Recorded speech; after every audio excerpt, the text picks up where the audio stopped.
Telugu digital media network లో political కేటగిరీలో number 1 కేవలం 72 గంటల్లో 1,50,00,000 వ్యూస్ పైగా పాపులర్ టీవీ నెట్వర్క్. కొన్ని కారణాల చేత అవగాహన లేకనో లేకపోతే ఎదుటి వాళ్ళు చెప్పే మాటల వలనో కొంతమంది బయ్యర్స్ అనేది మోసపోతూ ఉంటారు. భూములు కొనే విషయంలో కానీ ఇంకా వేరే వాటిల్లో కానీ. అలాంటి వాళ్ళు మోసపోకుండా ఉండాలి అంటే ఎలా గుర్తుపట్టాలి వాళ్ళని అసలు? సో రియల్ ఎస్టేట్లో ఇన్వెస్ట్మెంట్ చేసే ముందు చాలామంది మీరు చెప్పిన క్వశ్చన్ ఏదైతుందో చాలామంది ఇదే ఫేస్ చేస్తూ ఉంటారు. అందరికీ ప్రతి ఒక్కరికి కామన్గా తెలుసు. మీరు ఊర్లో ఒక 80 సంవత్సరాల ముసల వాళ్ళని వెళ్ళి ఒక పెద్ద వాళ్ళని అడిగినా కూడా వాళ్ళు ఏం చెప్తారు, నా దగ్గర 10 లక్షలు ఉన్నాయంటే బిడ్డ ఏడన్నా పోయి ఇంత జాగ్ కొని రా అంటారు. ఏడన్నా పోయి ఇంత జాగ్ కొనండి, ప్లాట్ కొనండి, ల్యాండ్ మీద ఇన్వెస్ట్మెంట్ అని చేయండి అని చెప్తారు ఎవరైనా సరే. అందరికీ తెలుసు ల్యాండ్ కొనాలి, ల్యాండ్ కొంటే రిటర్న్స్ వస్తాయి, ల్యాండ్ కొంటే సేఫ్ ఉంటుంది, అందరికీ తెలుసు. కానీ అందరికి ఒక భయం ఏంటంటే ఎక్కడ మోసపోతామో, ఇలా 100 కంపెనీలు పుట్టగొడుగులాగా పుట్టుకొస్తున్నాయి, ఎవరిని నమ్మాలి ఎవరిని నమ్మొద్దు, ఇవన్నీ చాలామందికి ఒక పెద్ద డౌట్ లాగా ఉంటుంది. సో వాళ్ళకి మేము ఇచ్చే సజెషన్ ఏంటంటే, రియల్ ఎస్టేట్లో కొన్ని సంవత్సరాల నుంచి మేము ఉన్నాం, కొన్ని 100 ట్రాన్సాక్షన్స్ నా చేతుల మీద చేసిన, కొన్ని 1000 ట్రాన్సాక్షన్స్ నా కళ్ళ ముంగట జరగడం చూసిన. సో నేను అబ్జర్వ్ చేసింది, నేను మార్కెట్లో నుంచి నేర్చుకుంది ఏంటంటే, ఎక్కడైనా మనం ఇన్వెస్ట్మెంట్ చేసేటప్పుడు ఫస్ట్ వెరీ ఇంపార్టెంట్, మనం ఒక దగ్గర ఇన్వెస్ట్మెంట్ చేయాలన్నప్పుడు మన పర్పస్ ఏముంది అన్నది చూడాలి. అంటే ఇప్పటికిప్పుడు ఇల్లు కట్టుకోవడం కోసం మనం ఇన్వెస్ట్మెంట్ చేద్దాం అనుకుంటున్నామా, లేదా ఒక 5 సంవత్సరాలకో 10 సంవత్సరాలకో ఇల్లు కట్టాలి, లేదా రిటర్న్ రీసేల్ చేసుకోవాలి దానికోసం కొందాం అనుకుంటున్నారా, లేదు పిల్లలు ఇప్పుడు చిన్నగా ఉన్నారు, ఇప్పుడు వీళ్ళ పేరు మీద ఎక్కడ ఫిక్స్డ్ డిపాజిట్ కాకుండా ఇదే ప్రాపర్టీ కొని పెట్టేసుకుంటే ఫ్యూచర్లో వాళ్ళ ఎడ్యుకేషన్ కావచ్చు, లేదా వాళ్ళకి ఏదైనా ఎమర్జెన్సీ వచ్చినా, లేదా వాళ్ళ మ్యారేజెస్కి అయినా పనికి వస్తుంది అని చెప్పి మనం చూస్తున్నామా. ఇది 3 అనేది చాలా ఇంపార్టెంట్. అంటే మన పర్పస్ ఏముంది, సెకండ్ వెరీ ఇంపార్టెంట్, మనం ఎంత టైం వెయిట్ చేస్తాం అనేది వెరీ ఇంపార్టెంట్. చాలామంది ఎక్కడ మోసాలు జరుగుతాయి అంటే మేజర్గా రియల్ ఎస్టేట్లో ఈ ఒక్క దగ్గర జరుగుతాయి. వాళ్ళ పర్పస్ ఒకటి ఉంటుంది కానీ వాళ్ళ రిక్వైర్మెంట్ ఒకటి ఉంటుంది. అంటే ఇప్పుడు ఫర్ ఎగ్జాంపుల్ మేము పిల్లల కోసం ఇన్వెస్ట్మెంట్ చేద్దాం అనుకుంటాం అంటారు, 5 years 10 years పెట్టుకుంటారు. మళ్ళీ వేరే వాళ్ళు ఎవరని చెప్పి మీకు నెలకి 10,000 20,000 లెక్క ఇంకా వడ్డీ ఎక్కువ వస్తుంది, ఇంకా ఈ స్కీమ్ ఉంది, రియల్ ఎస్టేట్లో ఈ స్కీమ్ ఉంది అన్నప్పుడు ఇలాంటి దాంట్లో ఎక్కువ మంది ఇరుక్కుపోతారు. సో వాళ్ళకి నేను పర్సనల్గా చెప్పే సజెషన్ ఏంటంటే, ఫస్ట్ మీరు ఎక్కడ ఇన్వెస్ట్మెంట్ చేసినా సరే ఆ లొకేషన్కి కనెక్టివిటీస్ మంచిగా ఉన్నాయా లేదా అని చూడాలి. అంటే ట్రాన్స్పోర్టేషన్ అనేది వెరీ వెరీ ఇంపార్టెంట్.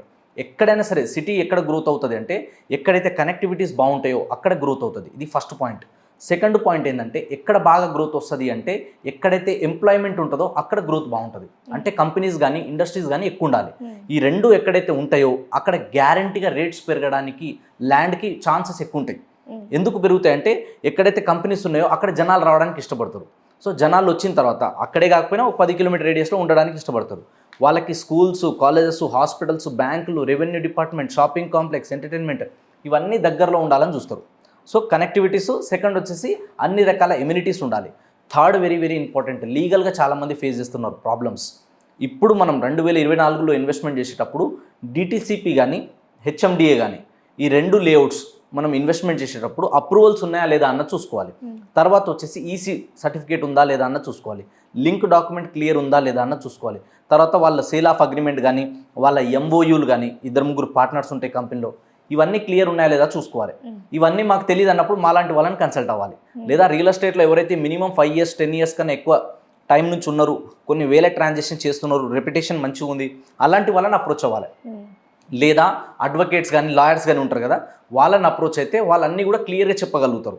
కానీ మనమే తెలియకుండా మనమే ఓన్ డెసిషన్ తీసుకొని మనమే సెల్ఫ్గా వెళ్ళిపోయినాం అనుకోండి, చాలా ప్రాబ్లంలో పడే ఛాన్సెస్ ఉంటాయి. తర్వాత ఇంకొక విషయం ఏంటంటే, డెవలపర్ కూడా చాలా చాలా ఇంపార్టెంట్. అంటే మనం ఎవరి దగ్గర ఇన్వెస్ట్మెంట్ చేస్తున్నాం అనేది ఇంపార్టెంట్. సో బ్రాండ్దే ఉంటుంది ఎప్పుడైనా సరే. ఎవరి దగ్గర మనం ఇన్వెస్ట్మెంట్ చేస్తే ఫ్యూచర్లో రీసేల్ ఈజీగా అవుతుంది. ఎవరి దగ్గర కొంటే మనకు ఫ్యూచర్లో రీసేల్ కానీ లేదా మనం ఉండడానికి కానీ లీగల్గా ఎలాంటి ఇష్యూస్ ఉండవు.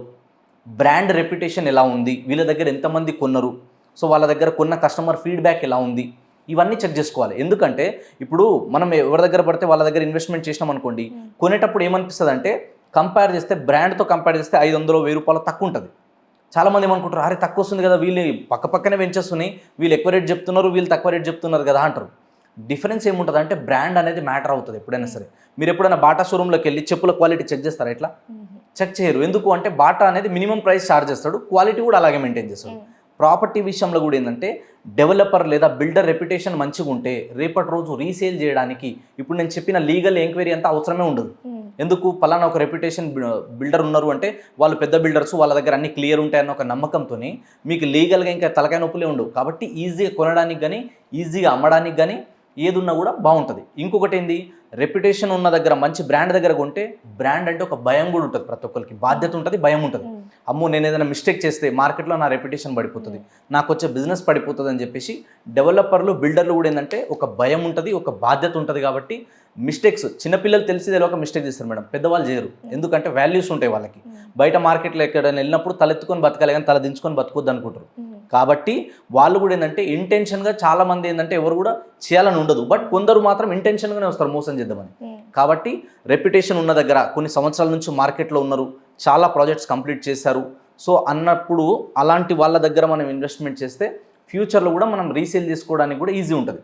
కాబట్టి అందరూ మోసాలు చేయరు. ఇప్పుడు మనం లీగల్గా అన్ని క్లియర్గా వెరిఫై చేసుకున్న తర్వాత ప్రాజెక్ట్ చూసి ప్రాజెక్ట్లో డెవలప్మెంట్స్ అన్నీ మంచిగా ఉన్నాయి, సరౌండింగ్ ఎమ్యూనిటీస్ కనెక్టివిటీస్ బాగున్నాయి, ఇక్కడ ఇన్వెస్ట్మెంట్ చేస్తే మనకి ఫ్యూచర్లో రిటర్న్ వస్తాయని మనం నమ్మిన తర్వాత మనకు అనిపించింది అనుకోండి, మనం ఇన్వెస్ట్మెంట్ చేయొచ్చు. ఓకే. అంటే ఎటువంటి లొకేషన్ని తీసుకుంటే ఇన్వెస్ట్మెంట్కి మంచి రిటర్న్స్ అనేవి తిరిగి వస్తాయి? సో లొకేషన్స్ వచ్చేసి మేడం మీకు చెప్పినట్టుగా ఇప్పుడు ఈ కనెక్టివిటీస్ అనేది ఫస్ట్ చూసుకోవాలి. సెకండ్ వచ్చేసి ఇప్పుడు మన సిటీ సరౌండింగ్లో చూసుకుంటే ఎలాంటి ఏరియాస్కి ఎక్కువ డిమాండ్ ఉంది అంటే ప్రజెంట్ మనకి, అండ్ ఫ్యూచర్లో ఈ ఏరియాస్ ఎక్కువ పెరగడానికి ఛాన్సెస్ ఉన్నాయంటే first major highway Bengaluru highway ఉంది మనకి. అంటే ప్రతి ఒక్క మిడిల్ క్లాస్ వాళ్ళు కూడా, నేను ఇప్పటివరకు ఏ వీడియోలో చెప్పలేదు, ఫస్ట్ టైం చెప్తున్నాను మీకు. మా దగ్గర అంటే బెంగళూరు హైవేలో ఎలాంటి వాళ్ళు కూడా ఇన్వెస్ట్మెంట్ చేయొచ్చు అంటే చిన్న చిన్న జాబ్ చేసే వాళ్ళ దగ్గర నుంచి, కూరగాయలు అమ్ముకునే వాళ్ళ దగ్గర నుంచి, సెక్యూరిటీ గార్డుల దగ్గర నుంచి వాళ్ళు కూడా ఇన్వెస్ట్మెంట్ చేసుకునేంత మంచి ఆపర్చునిటీ బెంగళూరు హైవేలో ఉంది. కూరగాయలు అమ్ముకునే వాళ్ళు కావచ్చు, ఇంకేదైనా బ్యాంక్లో ఎంప్లాయ్ కావచ్చు, anywhere government or private central government employees ఎవరైనా సరే, లేదా కొత్తగా జాబ్లో జాయిన్ అయ్యి ఒక 1 year అయింది, అలాంటి వాళ్ళు కూడా కొనుక్కునే లొకేషన్ ఎక్కడ ఉందంటే బెంగళూరు హైవేలో అలాంటి లొకేషన్స్ ఉన్నాయి, అలాంటి డెవలప్మెంట్స్ ఉన్నాయి. అంత తక్కువ ప్రైస్ నుంచి కోట్లలో కూడా పెట్టుబడి పెట్టేంత అవైలబిలిటీ అనేది ఉంది. సో ఇక్కడ ఏంటంటే అఫోర్డబుల్ నుంచి ప్రీమియం లగ్జరీ వాళ్ళు కూడా ఇన్వెస్ట్మెంట్ చేసే క్యాపబిలిటీ ఉన్న లొకేషన్ పెడితే ఖచ్చితంగా రిటర్న్ వచ్చే లొకేషన్లో బెంగళూరు హైవే ఫస్ట్ ప్లేస్లో ఉంది. సెకండ్ వచ్చేసి ఏంటంటే ముంబై హైవే. ముంబై హైవే అంటే సంగారెడ్డి, సదాశివపేట్. ఇప్పుడు సంగారెడ్డి వరకు ఎక్కడ చూసుకున్నా గజం 20,000 పైన ఉంది. బెంగళూరు హైవేలో చూసుకుంటే మనకి రోడ్ సైడ్ ఉన్నాయని 25,000 ఎబో ఉన్నాయి, రోడ్ నుంచి కొంచెం లోపలికి వెళ్తే 15,000, 16,000, లోయెస్ట్ ప్రైస్ వచ్చేసి 10,000, ఇంకా కొన్ని ఏరియాలో ఇంకా తక్కువలో కూడా ఉన్నాయి, 5,000 ఏరియాలో కూడా కొన్ని దొరుకుతాయి. సో ఇలా ఏరియాని బట్టి డిమాండ్ పెరుగుతుంది. So Mumbai highway, Bengaluru highway ఇవి అల్టిమేట్ హైవేస్. తర్వాత నెక్స్ట్ వచ్చే హైవే ఏముంది అంటే యాదాద్రి, మనకి వరంగల్ హైవే అంటారు దీన్ని. సో ఫ్యూచర్లో కూడా వరంగల్ వరకు ఎక్సలెంట్ గ్రోత్ ఉంటుంది, దాంట్లో ఎలాంటి డౌట్ లేదు. కానీ యాజ్ ఆఫ్ నౌ మనకి ఇమ్మీడియట్గా ఇప్పుడు ఇన్వెస్ట్మెంట్ చేస్తే ఖచ్చితంగా గ్రోత్ అవ్వడానికి ఎక్కువ స్కోప్ ఎక్కడ వరకు ఉందంటే మనకి ఆలేరు, జనగాం అంటే యాదాద్రి సరౌండింగ్ అక్కడ వరకు ఎక్కువ గ్రోత్ ఉంది ప్రజెంట్. ఇన్ ఫ్యూచర్లో అది ఇంకా ముందు వరకు కూడా పెరుగుతుంది. సో ఈ ఏరియాలలో కూడా కొంచెం అఫోర్డబుల్ ప్రైస్లో కూడా మనకు ప్రాజెక్ట్స్ ఉన్నాయి, ఇన్వెస్ట్మెంట్ చేయొచ్చు. ఇక్కడ ఇంకొక విషయం ప్రతి ఒక్కరు గమనించాల్సింది ఏంటంటే ఏ హైవే అయినా సరే మినిమం 5 to 10 years వెయిట్ చేయగలిగితేనే బయటికి వెళ్ళి ఇన్వెస్ట్మెంట్ చేయండి. కొనండి 1 yearకే డబుల్ అయిపోతుంది, 2 yearsకి డబుల్ అయిపోతుంది అంటే నమ్మొద్దు దయచేసి. ఎందుకంటే మార్కెట్ అనేది ఒక్కొక్కసారి స్పీడ్గా పెరుగుతుంది, ఒక్కొక్కసారి 3-4 months 3-4 years కూడా పెరగదు, కానీ ఒకటేసారి జంప్ అవుతుంది రియల్ ఎస్టేట్ రేట్స్ అనేది. కాబట్టి మనం పేషెన్స్తో ఉండాలన్నమాట. తర్వాత ఇంకొక హైవే ఏది ఉందంటే షాబాద్. ఈ షాబాద్ అనేది కూడా ఇప్పుడు బాగా ట్రెండింగ్ అవుతున్న హైవే, ఎందుకంటే సరౌండింగ్ ఎంప్లాయ్మెంట్ మంచిగా ఉంది అక్కడ.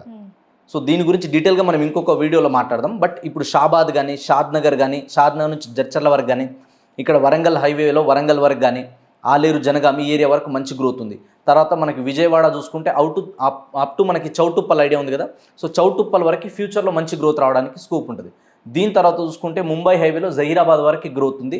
ప్రజెంట్ ఎక్కువ మంది జనాలు అంటే బుదేరా వరకు ఏదైతే ఉందో, బుదేరా, కంకుల్ ఆ ఏరియా వరకు ఎక్కువ మంది వెళ్తున్నారనమాట. సో జహీరాబాద్ వరకు ఫ్యూచర్లో గ్రోత్ అవడానికి ఎక్కువ స్కోప్ ఉంటుంది.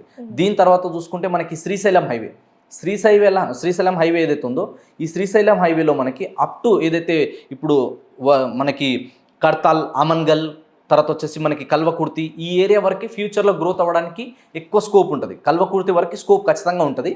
బట్ ఇప్పుడు మనం ఇన్వెస్ట్మెంట్ చేసే వాళ్ళు చాలామంది ఏంటంటే ఆమన్గల్ వరకు ఎక్కువ ప్రిఫరెన్స్ ఇస్తున్నారు. దీని తర్వాత చూసుకుంటే ఇంకా కొన్ని హైవేస్ ఉన్నాయి, లైక్ ఇప్పుడు మనకి ఇంకా ఇప్పుడు కొత్త హైవేస్ చూసుకుంటే మనకి రీసెంట్గా మనం సీఎం రేవంత్ రెడ్డి గారు ఎవరైతే ఉన్నారో, సో కొడంగల్ హైవే, మనకి ఈ పరిగి వికారాబాద్ హైవే అంటారు దీన్ని. సో ఈ రూట్లో కూడా ఎక్కువ ఛాన్సెస్ ఉన్నాయి ఫ్యూచర్లో పెరగడానికి. ఎందుకంటే ఒక ముఖ్యమంత్రి అక్కడ నుంచి వచ్చిన అన్నప్పుడు ఆ నియోజకవర్గంని ఎక్కువ డెవలప్ చేయాలి, సరౌండింగ్ గ్రోత్, మంచి ఎంప్లాయ్మెంట్ జనరేట్ చేయాలి, వాళ్ళకంటూ ఇంకేదైనా ఒక మార్క్ క్రియేట్ చేసుకోవాలని ఉంటుంది. కాబట్టి ఆ ఏరియాలలో కూడా పెరగడానికి ఛాన్సెస్ ఉన్నాయి. సో ఇలాగే ఇంకా కొన్ని హైవేస్ ఏవైతే ఉన్నాయో, మనం ఎక్కడైతే మనకి సరౌండింగ్స్లో అన్ని డెవలప్మెంట్స్ ఉండి ఎమ్యూనిటీస్ మంచిగా ఉన్నాయో అక్కడ ఇన్వెస్ట్మెంట్ చేయాలి. ఇక్కడ ఇంకొక వెరీ ఇంపార్టెంట్ పాయింట్ ఏంటంటే చాలామంది కస్టమర్ నేను అబ్జర్వ్ చేసింది ఏంటంటే వాళ్ళు ఏమంటారు, నేను పోయే రోడ్లనే మా ఊరికి పోయి వచ్చే రూట్లనే ప్లాట్లు ఉండాలి అంటారు, లేదా ల్యాండ్ ఉండాలి అంటారు. ఎందుకు, మేము వస్తూ పోతూ ఉంటే చూసుకుంటాం కదా అనుకుంటారు. అది ఇంపార్టెంట్ కాదు. మన ఏరియాలో మనకి ఇన్వెస్ట్మెంట్ చేయడం ముఖ్యం కాదు, ఎక్కడైతే గ్రోత్ వస్తుందో అక్కడ ఇన్వెస్ట్మెంట్ చేయాలి. ఎయిర్పోర్ట్కి దగ్గర ఉన్నామా లేదా అన్నది చూడాలి, రైల్వే స్టేషన్ రోడ్వే కనెక్టివిటీస్కి దగ్గర ఉన్నామా లేదా అన్నది చూడాలి. ఇవి చూసుకున్నాక మాత్రమే ఇన్వెస్ట్మెంట్ చేయాలి, కానీ మన ఏరియాకి దగ్గర ఉందా దూరం ఉందా ఇవి చూడొద్దు. దానివల్ల ఏమవుతుంది అంటే ఫ్యూచర్లో మీరు ఇన్వెస్ట్మెంట్ చేసేటప్పుడు మీకు ఈ గ్రోత్ కనెక్టివిటీ అనేది దేని మీద డిపెండ్ అయి ఉంటుంది. ఇక్కడ డెవలప్మెంట్స్ ఉంటే ఇక్కడ పెరగడానికి ఎక్కువ స్కోప్ ఉంటుంది. డెవలప్మెంట్ లేని దగ్గర మీరు ఇన్వెస్ట్మెంట్ చేసి అక్కడ మా ఏరియా ఉంది మా డెవలప్మెంట్ ఉంది అంటే మీరు లాస్ అంటే ఎక్కువ పెరగదు. భూమి అనేది ఎక్కడ పెట్టుబడి పెట్టినా పెరుగుతుంది ఖచ్చితంగా, కానీ డెవలప్మెంట్స్ ఉన్న దగ్గర గ్రోత్ ఎక్కువ ఉన్న దగ్గర పెట్టుబడి పెడితే రిటర్న్ రావడానికి ఎక్కువ స్కోప్ ఉంటుంది.